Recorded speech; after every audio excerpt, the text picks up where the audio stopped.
바이오 업계의 핵심 이슈를 짚어보는 시간, 김진수 기자의 바이오 스토리로 이어가 보도록 하겠습니다.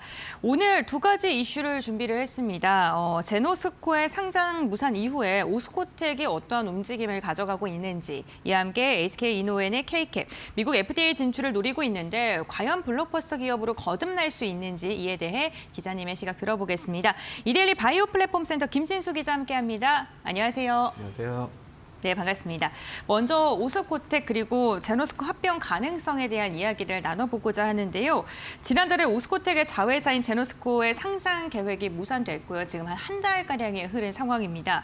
당시에 이 소액 주주들이 힘을 합쳐서 기업 가치의 훼손 우려로 반대를 좀 표명을 한 것으로 기억이 나는데 그 후에 소액 주주들이 어떠한 움직임을 갖고 있는지부터 짚어보도록 하겠습니다. 네, 이제 말씀해 주신 대로 오스코텍의 자회사 제노스코가 지난달 상장에 실패하는 모습을 보여줬었는데요. 이제 오스코텍 주주들은 이제 기업 가치를 다시 높이기 위한 방안들을 고민 중에 있습니다.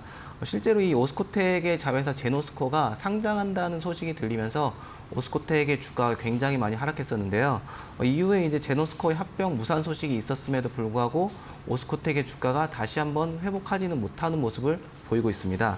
이 오스코텍이 제노스코를 합병하는 경우 이제 가치가 높아지는 것은 분명한 사실이지만 미국 회사인 제노스코를 한국 회사인 오스코텍이 합병하는 데는 현실적으로 걸림돌이 굉장히 많은 것으로 분석됩니다. 여기에서 이제 대안으로 오스코텍이 제노스코 지분을 모두 매입하는 방법이 거론되고 있는 상황입니다.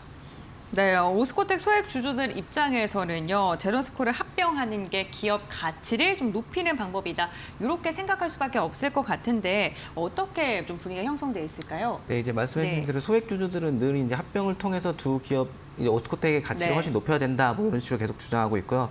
그 이유 자체가 이제 왜냐하면 유한양행의 비소세포 폐암 치료제 렉나자라는 물질에 대해서 동일한 구조로 수익을 공유하고 있다는 점을 근거로 들고 있는데요. 사업 모델과 수익의 원천이 같다는 점 때문에 이 소액 주주들 같은 경우에는 합병을 거쳐 가치를 더 높여야 한다는 주장들을 하고 있습니다. 네, 어쨌든 이 합병 요구를 하고 있는 소액 주주들에 대해서 그렇다면 회사 측은 어떠한 입장을 표명하고 있는지도 궁금한데 긍정적인 입장일까요? 네, 이제 소액 주주들이 그만큼 많이 주장을 했었고 이제 네. 회사 측에서도 그 방법이 가장 좋지 않겠냐 뭐 그런 식으로도 고민을 했었었는데 네. 이제 요청이 있을 때마다 합병은 불가능하다라는 결론을 내렸습니다. 이제 그래요? 오스코텍 측에서는 이 오스코텍에 따르면 2020년 말부터 2023년까지 법무법인을 통해서 이제 두 회사의 합병에 대해서 자문을 여러 차례 구했었는데요. 현실적으로 불가능하다는 답변을 받았다고 이야기하고 있습니다. 또 이제 비용적인 측면에서도 쉽지 않다는 답변을 내놓은 바 있습니다. 네, 오스코텍이 뭐 실제로 제노스코를 합병하는 것이 그렇다면 현실적으로 불가능해 보이기 좀 어려운 단계를 거쳐야 되는 것 같은데 어떤 식으로 어려움이 있을까요? 네, 이제 실제로 이제 오스코텍이 미국 기업인 제노스코를 합병하기 위해서는 복잡한 절차를 거쳐야 하는데요. 먼저 이제 양측의 이사회의 승인이 이루어져야 되고요. 네. 그다음에 주주의 동의까지 받아야 되고 이제 미국 현지 법률에 따라서 인수 대상 기업의 실사까지 이루어져야 합니다. 그 다음에는 이제 미국 연방거래위원회와 법무부의 독점 금지 심사까지 통과해야 되고요. 또 이제 미국은 바이오 기술 등을 국가 안보와 굉장히 밀접한 관계가 있다고 판단하기 때문에 우리나라 기업이 이제 미국 기업을 인수하거나 합병할 경우 미국 외국인 투자 심의위원회의 심사를 거쳐야 하는데 이 심사가 굉장히 이제 뭐 엄격한 것으로도 알려져 있습니다. 이 밖에도 이제 외환 신고, 공정거래위원회 심사, 해외 투자 신고 등도 거쳐야 하기 때문에 굉장히 법적, 제도적 이 절차가 상당히 복잡하고 시간도 오래 걸린다고 할 수 있습니다. 따라서 이제 소액 투자자들 사이에서도 뭐 합병이 가장 좋은 선택이긴 하지만 현실적으로 쉽지 않지 않냐라는 의견들이 나오는 상황입니다. 모든 절차가 통과될 것이다라는 그런 확신도 없는데 시간도 오래 걸리고 하다 보니까 현실적으로 좀 불가능에 가깝다라고 평가를 받고 있는 것 같은데요. 그렇다면 이와 비슷한 뭐 다르게 생각해 볼 만한 대안이 있을까요? 어떤 게 있을까요? 네, 이제 소액 주주들 사이에서도 네. 이제 합병은 쉽지 않다라는 의견이 나오는 만큼 대안도 이제 조금씩 나오고 있는데요. 네. 이제 제노스코를 오스코텍의 100% 자회사로 만드는 방안은 어떻겠느냐 뭐 이런 식으로 뭐 제안도 나오고 있습니다. 이미 이제 과거에 소액주주들 사이에서도 이런 이야기들이 나오긴 했었고요. 이 제노스코의 최대 주주 같은 경우에는 지분 약 60%를 보유한 오스코텍입니다. 이어서 이제 재무적 투자자 메리츠증권이 약 20% 정도의 지분을 보유하고 있고요. 김정근 전 이제 오스코텍 대표의 아들인 김성현 씨가 한 13%의 지분, 그리고 이제 전략적 투자자였던 유한양이 5%가량의 지분을 보유한 것으로 알려져 있습니다. 그렇다면 원래 모회사가 자회사를 합병하는 그런 절차보다 이렇게 100% 인수를 하는 게 훨씬 더 간편한 건가요? 네, 이제 아무래도 절차적인 측면에서도 훨씬 더 간단하다고 볼 수 있는데요. 네. 이제 절차적으로 좀 설명을 드리자면은 합병 같은 경우에는 이제 두 회사를 하나로 통합하는 과정인 만큼 이제 이사회 승인과 주주총회 승인이 필수적이라고 처음에 말씀드렸고, 네. 이제 이 과정에서 규제기관의 심사와 법적 등록 절차까지 거쳐야 한다는 점들이 굉장히 복잡하다고 할 수 있습니다. 이제 자산과 부채의 통합을 포함한 재무 및 세무 문제도 해결해야 될 문제고요. 반면에 이제 자회사 지분 100% 인수하는 방법 같은 경우에는 모회사가 자회사의 주식을 전량 매입하기만 하면 되기 때문에 상대적으로 이제 간단하다고도 할 수 있고요. 모회사의 이사회 승인만으로도 진행이 가능합니다. 주주총회 승인도 필요하지 않아서 합병 대비 절차가 상대적으로 간단하다고 할 수 있습니다. 절차를 봤을 때는 우선 합병보다는 이렇게 100% 자회사를 흡수하는 게 훨씬 더 간단하다라고 이야기를 해주신 거고, 그렇다면 조직을 운영하는 입장에서도 어떠한 변화가 있는지 아니면 동일하게 진행이 될 수 있는지도 궁금합니다. 네, 아무래도 합병을 하게 되면 이제 기업 간 더 합쳐지는 것이기 때문에 네. 조직 간 변화가 생길 수밖에 없는데, 네. 이제 자회사 같은 경우에는 서로 이제 다른 회사를 운영하는 것이기 때문에 독립적인 운영이 가능하다고 보여집니다. 이제 오스코텍은 그동안 제노스코와 독재적인 연구개발 이제 플랫폼을 가지고 있으며 차별화된 전략을 펼친다는 점을 들면서 이 제노스코의 상장 당위성을 설명했는데요. 이제 따라서 이제 이런 측면에서 봤을 때 합병보다 오히려 100% 자회사가 더 낫지 않나, 이런 분석들이 나오고 있습니다. 자회사 지분을 매입하기 위한 자금 조달 방식은 주식 수합 방식 등이 거론되고 있는데요. 서로의 주식을 교환하는 방식이기 때문에 오스코텍 입장에서도 현금 마련의 부담이 적다는 점이 장점이 될 수 있고요. 또 이제 아까 말씀드렸던 김정근 전 대표 입장에서도 주식 수합이 나쁘지 않은 선택이 될 수 있는 게, 이제 자녀인 김성현 씨가 확보하는 지분만큼 우호 지분을 확보할 수 있고 지배력도 강화할 수 있다는 장점이 있을 것으로 보여집니다.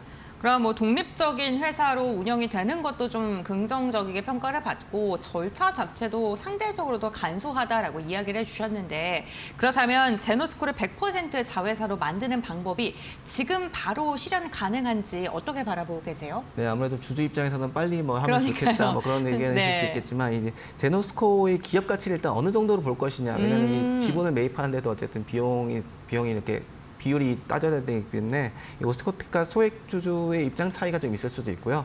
이제 주식 수합 시에도 아까 말씀드린 것처럼 비율을 결정하는 부분도 있고, 이런 것들에 대한 논의가 이루어져야 되기 때문에 단기간에 쉽게 이루어지긴 좀 어려울 것으로 보여지고요. 오스코텍 회사 측에서도 이제 가장 우선적으로 해결해야 될 문제는 제노스코에 이제 자금을 조달하는 것이라고 이야기하고 있고요. 향후 이제 오스코텍과 제노스코의 미래에 대해서는 아직까지 구체적으로 논의된 바는 없다는 입장을 고수하고 있습니다. 네, 제노스코 상장 무산 이후 오스코텍의 주가가 조정을 받고 이렇다 할 반등을 좀 보이지 않고 있는 모습입니다. 과연 이번에 자회사와 관련된 이 가능성이 다시금 주가를 들어 올릴 수 있는 시그널이 될 수 있을지 함께 지켜보시면 좋을 것 같습니다. 이렇게 첫 번째 이슈 오스코텍과 관련된 이야기 나눠봤고, 이어서 두 번째는요, HK 이노엔과 관련된 이야기 해보도록 하겠습니다. HK 이노엔의 역류성 식도암 치료제인 K캡이 미국 무대 진출을 이제 정말 코앞에 두고 있는 상황입니다. 연매출 1조 원의 블랙버스터 의약품 후보로 이름을 올리고 있는 게 바로 K캡인데, 이 가능성에 대해서 사람들 좀 주목하고 있을 것 같아요. 높나요? 어떨까요? 네, 이제 HK 이노엔이 올해 안으로 미국 FDA에 이제 이 P캡 계열 신약인 K캡의 품목 허가를 신청한다는 계획인데요. K캡은 미국 무대 실적을 바탕으로 매출 1조 원을 돌파하고 이제 블록버스터 등극이 유력하다는 평가가 나오는 신약 물질입니다. 신약입니다. K캡이 블록버스터로 등극하기 위해서는 미국에서 경쟁이 불가피한 이 다케다의 보케즈나라는 제품이 있는데 이것을 넘어서야 하는 상황이고요. 이제 효과가 가격 측면에서 이제 충분히 경쟁력을 가지고 있지 않나, 이런 식으로 분석됩니다. 네, 알겠습니다. 그렇다면 지금 미국에서 임상 연구 마지막 단계라고 불리는 3상 연구가 진행 중인데 데이터가 얼마큼 잘 나오고 있는지 그렇기 때문에 기대감이 커지고 있는 거잖아요. 지금 어떤 식으로 나오고 있을까요? 네, 이제 최근에 이제 HK 이노엔에 따르면 이제 미국 파트너에서는 세벨라라는 것이 이제 임상을 진행했는데 아, 네. 세벨라가 진행한 K캡의 임상에 따르면은 이제 1차 및 2차 평가 지표를 당연히 충족했고 프로톤 펌프 억제제 대비 우월성도 입증했습니다. 이 프로톤 펌프 억제제라는 것은 피켓 계열 전에 이제 가장 많이 사용되는 의약품이라고 보시면 되는데요. 세벨라 같은 경우는 이번 임상시험 외에 추가로 진행 중인 미란성 식도염 치료의 유지요법이라는 3상 임상시험을 통해서 올해 3상 임상시험까지 올해 3분기까지 마칠 예정이고요. HK 이노엔은 이제 4분기에는 미국 FDA의 이 미란성 식도염, 비미란성 식도 위경류 질환 적응증을 포함해서 이 K캡의 신약 허가를 신청한다는 계획입니다. 그렇게 된다면 지금 계획처럼만 된다면 내년부터 미국에서의 매출이 잡힐 가능성이 굉장히 크게 되는 건데 그렇다면 당연히 시장 규모 자체 그 캐파도 좀 커야 될 것 같아요. 파이 자체가 얼마 정도로 지금 추산되고 있을까요? 네, 말씀하신 대로 네. 당연히 시장이 커야 이제 뭐 조단위 그러니까요. 뭐 매출도 네. 당연히 발생할 수 있는 부분인데 이 이제 다케다의 미국 자회사인 패썸 파마슈티컬스가 분석한 바에 따르면은 네. 미국에는 6,500만 명의 위식도 역류 질환 환자가 있고요. 이 중 이제 비밀환성 위식도 역류 질환 환자 같은 경우는 4,500만 명에 달합니다. 이미 이제 약을 처방받아서 투여받는 이 환자 수가 850만 명에 달하고 이들 중 절반 가량은 기존에 사용됐던 PPI 제제로는 PPI 제제로는 증상이 치료되지 않는 분들이라고 알려져 있습니다. 또 이제 의약품 조사기관 IQVIA에 따르면 글로벌 이 소화성 궤양용제 시장 규모가 20조 원에 달하고 있습니다. 이 중에서 이제 미국이 20% 가량인 4조 원의 시장을 형성하고 있고요.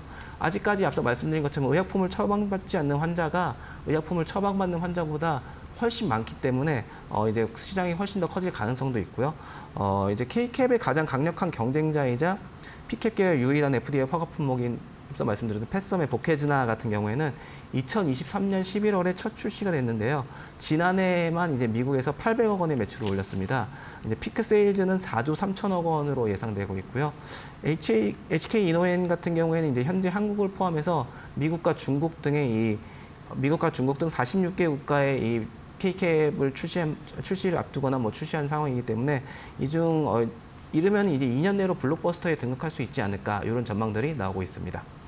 그렇군요. 지금 그렇다면 K캡이 도전하고 있는 그 시장 자체가 굉장히 크다는 거는 알겠는데 그렇다면 경쟁자가 누가 있는지도 되게 중요하잖아요. 네네. 그 파일을 어떻게 쪼개서 갖는가가 굉장히 중요한데 그 패썸의 보케느자가 있다라고 말씀을 해주셨는데 아무래도 뭐 효과라던가 아니면 가격 경쟁력이라던가 이런 부분에 있어서 상대적으로 더 우위에 있어야지 시장을 선점할 수 있지 않을까 싶은데 기자님께서 어떻게 바라보고 계세요? 네, 말씀해 주신 것처럼 이제 선행주자, 뭐 선두주자라고 네. 할 수 있죠. 뭐 한 명밖에 없긴 한데 지금 P캡 계열에서 FDA 허가를 받은 제품은 네. 패썸의 보케즈나가 유일하고요. 아. 이제 K캡 같은 경우는 후발주자로 이제 시장에 뛰어들게 되는 겁니다. 네. 따라서 이제 경쟁이 불가피하고 이 보케즈나가 보유하고 있던 시장 점유율을 가져오는 것도 필수적인데요.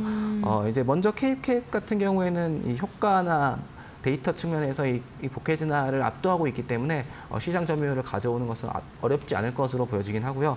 좀 더 구체적으로 설명드리자면 미국 임상 3상을 통해서 이제 확인된 결과에서 이 PPI 계열 치료 대비 K캡은 LA 등급에서 더 우수한 것으로 나타났습니다. 그러니까 LA 등급이라는 것은 내시경을 통해서 식도 점막 손상 정도를 A부터 D까지 이제 4단계로 분류한 기준인데요.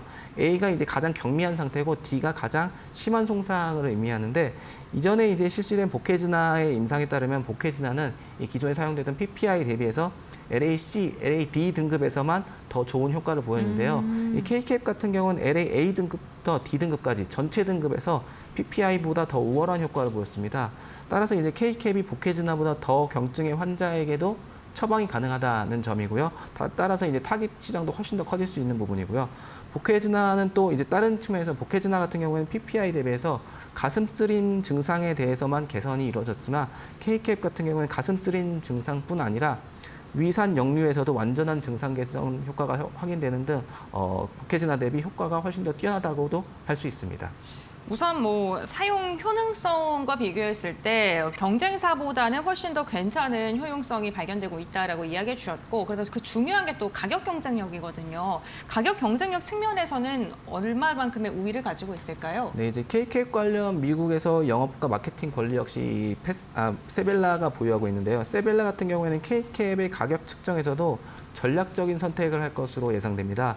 의약품 정보 사이트 이제 드럭스닷컴에 따르면 보케지나의 10mg 제품 같은 경우에는 30정에 약 739달러 정도인데요. 한정에 이제 25달러에 판매 중에 있는 겁니다. PPI 계열 의약품인 넥시움 같은 경우가 이제 한 남당 10달러 수준을 형성하고 있는 것으로 알려져 있는데요.